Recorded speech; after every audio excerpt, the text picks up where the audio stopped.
আচ্ছা, আজকে আমরা হচ্ছে কি টাইম ইন্ডিপেন্ডেন্ট পার্টাবেশন থিওরি, এটা হচ্ছে অ্যাপ্রক্সিমেশন থিওরি এর একটা গুরুত্বপূর্ণ theory. Time independent perturbation theory for non degenerate state and first order second order correction in eigenvalues and eigenfunction. তো এখানে আমাদের চারটা টার্ম হয়, সেটা হচ্ছে টাইম ইন্ডিপেন্ডেন্ট জিনিস, আরেকটা হচ্ছে পার্টাবেশন, আরেকটা হচ্ছে নন ডিজেনারেট, আরেকটা হচ্ছে first order and second order correction in eigen value and eigen function. আচ্ছা, টাইম ইন্ডিপেন্ডেন্ট মানে আমরা এখানে শ্রোডিঞ্জার টাইম ইন্ডিপেন্ডেন্টটা সূত্রটা ইউজ করব। পার্টাবেশন থিওরি মানে যখন আমরা কোনো একটা সিস্টেমকে যখন ধরো যে লাইক আমি যদি ইলেকট্রিক ফিল্ড দ্বারা ম্যাগনেটিক ফিল্ড দ্বারা যদি কাছে আনি তখন, বা উইক ফিল্ড যদি এখানে অ্যাপ্লাই করি, তখন সেখানের মধ্যে এনার্জি স্পেকট্রালগুলোর খানিকটা কী হবে, স্প্লিটিং হবে। এই জিনিসটাকে তাহলে এগুলো নিশ্চয়ই খানিকটা এনার্জি গেইন করছে এই ফিল্ড থেকে। এই জিনিসটা, এই যে সিস্টেমের একটা নতুন স্টেট, এই স্টেটগুলোকে বলা হচ্ছে পার্টাবেটেড স্টেট, অর্থাৎ এই ঘটনাকে বলা হচ্ছে পার্টারবেশন। আর এতক্ষণ যেটা এটা অ্যাপ্লাই করার আগে যেটা ছিল, এটা বলা হচ্ছে আনপার্টার্ড স্টেট।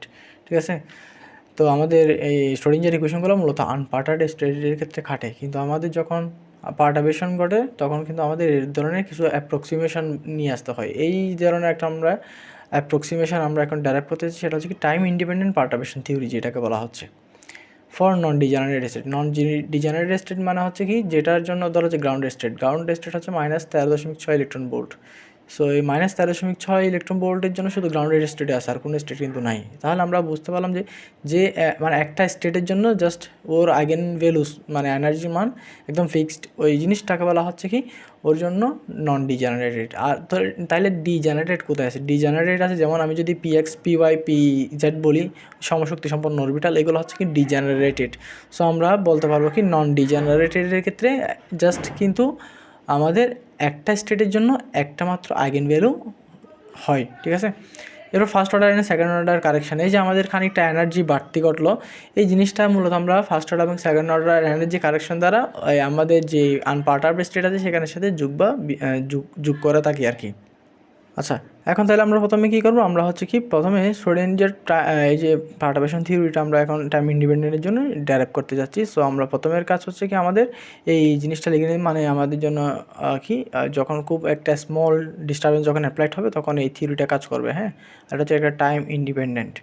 আমরা ওই আমাদের যে হ্যামিল্টনিয়ান আছে, সেই হ্যামিল্টনিয়ান আমরা S0কে ধরতে পারি আনপার্টার্ড অবস্থার হ্যামিল্টনিয়ান, যেটাকে আমরা বলতে পারি জিরো অর্ডার হ্যামিল্টনিয়ান। এবং এই পার্টাবেশনের কারণে যেই এক্সট্রা এনার্জি, সেই এনার্জির কারণে যে হ্যামিল্টনিয়ান, এটাকে বলা হচ্ছে ফার্স্ট অর্ডার হ্যামিল্টনিয়ান বা হ্যামিল্টনিয়ান। ঠিক আছে, এটা হচ্ছে পার্টাবেটেড হ্যামিল্টনিয়ান আর কি, ফার্স্ট অর্ডার। তো আমরা এইভাবে H2 লিখতে পারি, কোনো সমস্যা নেই, S3 লিখতে পারি, অনেক কিছু লিখতে পারি, কিন্তু আমরা হায়ার টার্মগুলো সাধারণত নেগলেক্টেড থাকে ওই জন্য। তো আমাদের টোটাল হ্যামিল্টনিয়ানকে আমরা লিখতে পারি H=H0 এই lambda H1 lambda square H2। এখানে ল্যামডা হচ্ছে কি আমাদের ল্যামডা মান খুব ছোটো রাখতে হয়, এবং এটা একটা কোভিশিয়েন্ট হিসেবে কাজ করে, এবং এটা খুব ছোটো রাখতে হয় এই থিওরির জন্য। তো আমাদের নন ডিজেনারেট স্টেটের জন্য কিন্তু আমাদের কী থাকে বললাম, যে EN এর কারেসপন্ডিং টু জাস্ট একটা মাত্রই সাই এর কারেসপন্ডিং একটা মাত্র EN থাকে, সেটাই বললাম। সো এটা লিখলাম, তাহলে এটা লিখতে হবে আমাদের এই জিনিস। আমাদের মেন কাজ হচ্ছে কি, এই যে স্টুডেন্ট টাইম ইন্ডিপেন্ডেন্ট ইকুয়েশনে H সাই E এই সাই এগুলোর মান বসানো। সো আমরা কে এভাবে করে ভেঙে ফেলবো, তারপর এই সাই এনকে আমরা এভাবে করে ভেঙে ফেলবো, তারপর ENকে আমরা এভাবে করে ভেঙে ফেলবো। ঠিক আছে, এভাবে করে ভেঙে ফেলে সবগুলো আমরা এখানে ইনপুট করে দেবো। হ্যাঁ, এখন আমাদের কাজ হচ্ছে কি, এখানে আমাদের zero order correction, first order correction এবং সেকেন্ড অর্ডার কারেকশান, যদি জিরো অর্ডার লাগবে না, কারণ জিরো অর্ডারটা হচ্ছে আমাদের আনপার্টার্ড স্টেট, সো এটা লাগবে না, আমাদের ফার্স্ট অর্ডারের জন্য লাগবে। তো ফার্স্ট অর্ডারের কোথায় আছে, আমাদের ল্যামডা ওয়ানের যেই সহগটা আছে, লাইক এটার সাথে এখানে গুণ করলে কিছু আমরা কী পাবো, ল্যামডা ওয়ানের সহগ পাবো, সেগুলো ল্যামডা সেকেন্ড টার্মের জন্য, সেকেন্ড অর্ডারের জন্য আমরা ল্যামডা স্কোয়ারের সহগগুলো কিন্তু আলাদা করে নিব, এবং সেখান থেকে মূলত আমাদের পুরো থিওরিটা হয়ে যাবে আশা করতেছি। আচ্ছা, তাহলে দেখো আমরা ল্যামডা যখন ওয়ানের চেয়ে অনেক বেশি ছোটো হবে তখন আমরা ল্যামডা স্কোয়ার পর্যন্ত নিতে পারি, এবং এরপর টার্মগুলোকে নেগলেক্ট করতে পারি, কারণ সেগুলো অনেক পরিমাণ ছোটো হয়ে যাবে ওই জন্য। তাহলে আমরা এটাকে লিখলাম, এবং এই টার্মতে লিখবো আমরা এই কোফিশিয়েন্টগুলো নেব। সেই কোফিশিয়েন্টগুলোকে আমরা, এইটা হচ্ছে ল্যামডা নটের জন্য, ল্যামডা জিরোর জন্য, এটা হচ্ছে ল্যামডা ওয়ানের জন্য, এটা হচ্ছে ল্যামডা টু এর সহগ। তাহলে এই তিনটা আমরা নেব, এই তিনটা থেকে এইখান থেকে জিরো অর্ডারটা আসবে, এখান থেকে ফার্স্ট অর্ডারটা আসবে, এখান থেকে সেকেন্ড অর্ডারটা আসবে। যেহেতু আমাদের মেন টার্গেট হচ্ছে ফার্স্ট অর্ডার এবং সেকেন্ড অর্ডার, সো আমরা এটার কাজ করব না আপাতত। সো আমরা এখন কী করবো, evaluation of first order energy correction. এখন দেখো আমরা তাহলে এই ফার্স্ট অর্ডার 7 এখানে বসালাম, এখানে 7টা বসালাম। বসানোর পর এখানে সবসময় একটা জিনিস করতে হবে, এটা হচ্ছে কি সাই এন, মানে আমাদের ফার্স্ট অর্ডার যে আমরা এনার্জি কারেকশন করতে যাচ্ছি, ফার্স্ট অর্ডার এনার্জি কারেকশনটা তো একটা সাই এনের রেসপেক্টে হবে, মানে যেই পরিমাণ ওয়েভ ফাংশন কী হয়েছে, ডিস্টার্ব হয়েছে, আমি বলতে এটা ধরে নিতে মানে ওর করসপন্ডিংয়ে যে আইগেন ভ্যালুটা আছে, মানে যে এনার্জিটা হয়েছে ওইটাই, ঠিক আছে। মানে আমাদের যে পার্টাবেটের যে আইগেন ভেক্টর, সে পার্টাবেটেড আইগেন ভেক্টর বা আইগেন ফাংশনের সাপেক্ষে সে পার্টাবেটেড ফার্স্ট অর্ডার আইগেন ভ্যালু বা এনার্জি, সেটাই। ওই জন্য আমরা কি সাইনকে এভাবে করে লিখলাম। সাইনকে আমরা কি লিখতে পারি, এই যে কোনো কমপ্লিট স্টেটকে আমরা এভাবে অনেকগুলো বেসিস স্টেট, ধরো যে সাই এম নট অনেক একটা বেসিস স্টেট প্রকাশ করতেছে, তাহলে এই সাই এম নট দিয়ে আমি এই বেসিস স্টেট মানে কি, বেসিস স্টেট মানে আমরা যেমন 3 ডাইমেনশনাল আই জে কে এগুলোকে বেসিস ধরে সম্পূর্ণ 3Dকে প্রকাশ করে থাকি, হ্যাঁ, ঠিক তেমনি সাই এম নট হচ্ছে এখানের জন্য এই আইজেকে, এটা হচ্ছে বেসিস, এবং এটার সাপেক্ষে আমরা সিএমকে দিয়ে আমরা সাই এনকে পুরোটাই লিখে ফেলতে পারি।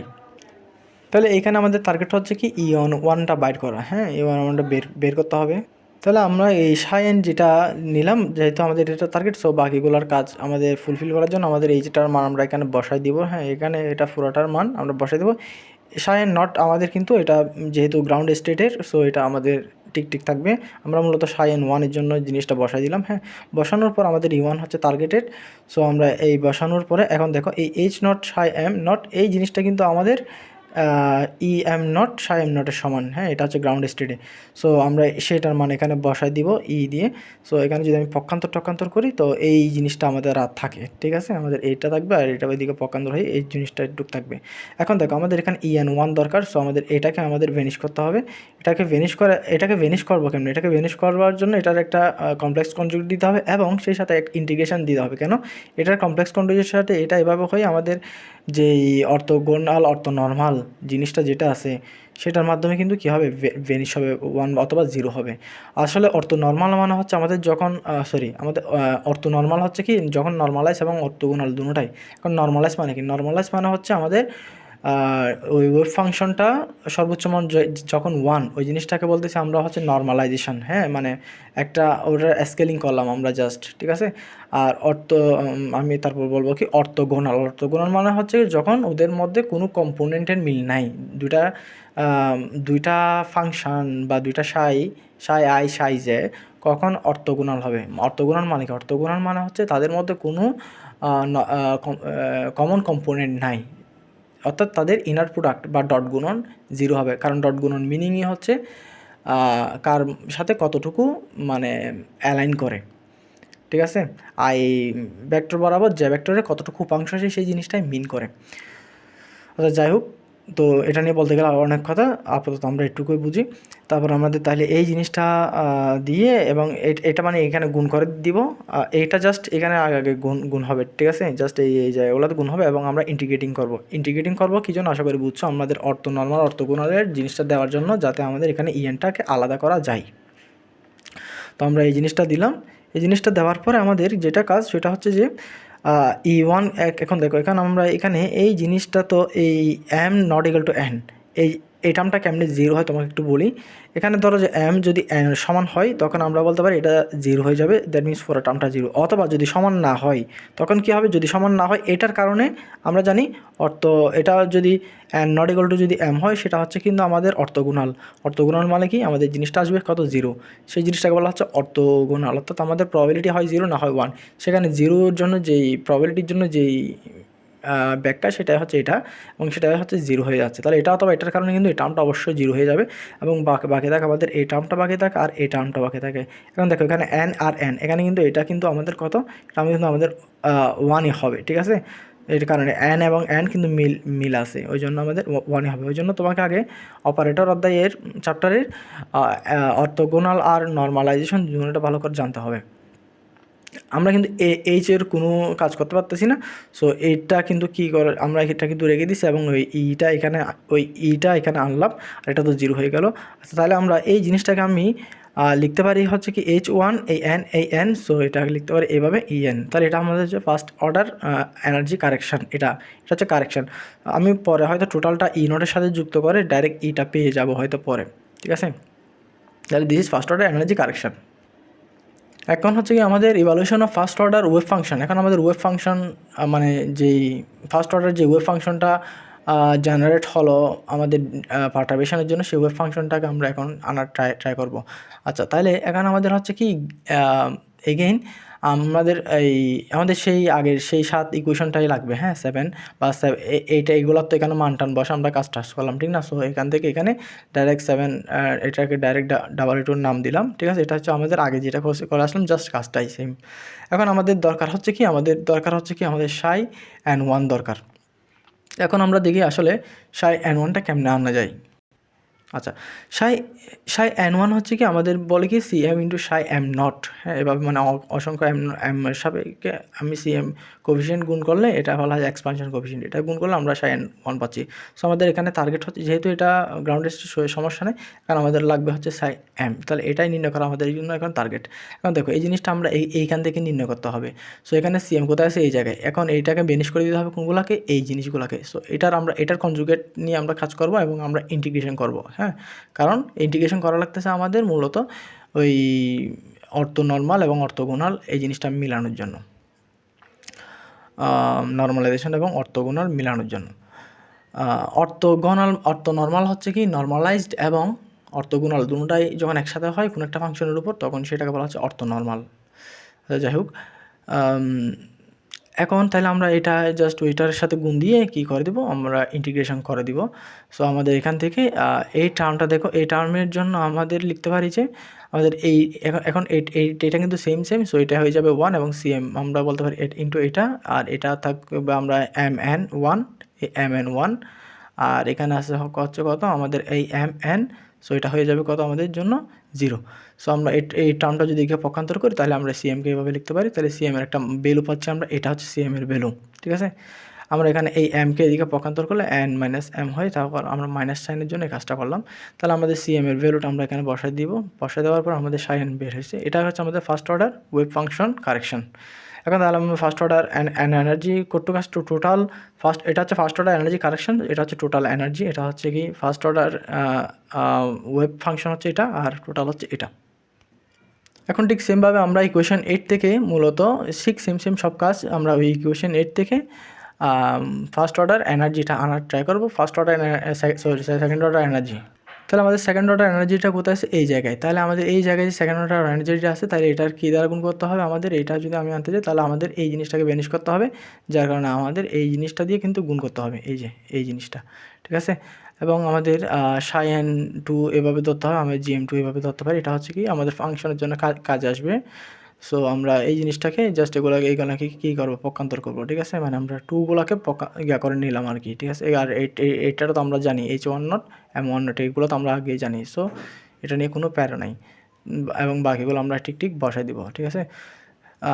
এবং এখানে আমরা ওই জাস্ট এটা অ্যাপ্লাই করবো, এইটুকু আনবো। এখন আমরা এইটুকু আনার পরে আমাদের কী করতে হবে, যে আমাদের জায়গা দরকার হচ্ছে যে এই জায়গায় এটার বিপরীত দ্বারা গুণ করতে হবে, এটার বিপরীত দ্বারা গুণ করতে পারলে আমরা এটা আনতে পারবো। সো এটা বিপরীত দ্বারা গুণ করে ইন্টিগ্রেশন করবো আমাদের, ঠিক সেম সব কাজ। যে আমাদের তাহলে এখানে এই টার্মটা এখন কিন্তু আমাদের এখানে আমাদের এটা এবং এটা যেহেতু মিল নাই, সো এরা হচ্ছে কি পরস্পর এরা পরস্পর হচ্ছে কি অর্থোগোনাল। সো এখানে এটা টোটাল টার্ম হয়ে যাবে 0। আবার এইখানে এটার সাথে এটা দিয়ে এটা একবার, এটার সাথে এটাকে দিয়ে এটা একবার। সো এটার সাথে যখন এই দুটোটাকে দিচ্ছি, তখন এটার মিল না থাকার কারণে কিন্তু এটা কী হয়ে যাবে? 0 হয়ে যাবে। এটা এবং এটা কিন্তু আমাদের কিন্তু আর থাকতেছে, ঠিক আছে? তাহলে আমাদের এই আর এর এখানে এটা এবং এটা মিল থাকায়, এই এন এবং এখানের এন মিল থাকায় আমরা বলতে পারবো এটা হচ্ছে কী হয়ে যাবে? EN 2 হয়ে যাবে, নট EN স্কোয়ার। সো এটা আমরা এভাবে করে লিখলে পারলাম। আর এটাকে তো আমি জানি যে এখানে 1টা থাকবে আর এখানে এন, এটা এম লিখে দেবো শেষ। তাহলে আমাদের এই EN 2 বের হয়ে গেলে একটু আমরা সিএমের ভ্যালু আগে যেটা পাইলাম, সিএমের ভ্যালু, হ্যাঁ, ফার্স্ট অর্ডার যেটা পাইলাম ওই ফার্স্ট অর্ডারের সিএমের ভ্যালুটা আমরা এখানে বসাই দিব। আমরা এই MN যে কথা, NMও কিন্তু সেম কথা। আমি যদি হ্যামিল্টনিয়ানের জন্য বলি, ওই জন্য কিন্তু এই দুটোটাকে আমি সেম করে MN স্কোয়ার আকারে লিখতে পারি। এটা হচ্ছে আমাদের কি সেকেন্ড অর্ডার এনার্জি কারেকশন। এখন আমি যদি দেখি যে সেকেন্ড অর্ডার ওয়েভ ফাংশন সাই এন স্কোয়ারের সাই এন টু যদি চিন্তা করি, তাহলে আমাদের আবার ওই যে এখানে আমরা যেটুকু পর্যন্ত কাজ করা দরকার আমরা 8i পর্যন্ত যাব, ঠিক আছে, আগের মতো করে, হ্যাঁ? এখন আমার দেখো আমার লাগবে কি? আমার লাগবে হচ্ছে কি? তুমি তো জানো ওয়েভ ফাংশন বের করার জন্য আমাদের ধ্রুবকটার মান লাগে। এখানে জিএম হচ্ছে আমাদের নতুন ধ্রুবক। সো জিএম এর মান লাগবে কেন জানো? আসলে এই যে এই জিনিসটাকে আমরা এভাবে কনভার্ট করলে এই জিএমই লাগবে। ঠিক আছে? ওই এটা তো আমাদের আছেই। সো এটা আমাদের জিএম। ওই জিএমটাই আমাদের লাগবে। ওই জন্য আমরা কী করবো? জিএম এর আশেপাশের জিনিসটা দ্বারা আমরা কী করতে পারি? কনজুগেট দ্বারা গুণ করে ইন্টিগ্রেটিং করতে হবে এবং ঠিক সেম কাজ এখানের এই যে এই টার্ম এবং এই টার্ম এখানে কিন্তু দুটোটা মিল আছে সো এটা হয়ে যাবে 1 এবং আর বাকি থাকবে এইগুলা। আর এইখানের জন্য থাকবে এটা করলে আসবে যে এই ইএন প্রাইম, আর এটা এবং এটা করলে আসবে যে এটা, হ্যাঁ? আর এইটার জন্য আসবে যে এইটার জন্য এই জিনিসটার জন্য আসবে কত? 0, কারণ এই দুটোটা কিন্তু মিল নাই। তাহলে আমাদের এর আর বাকি থাকলো কতটুক? এটুকু, হ্যাঁ?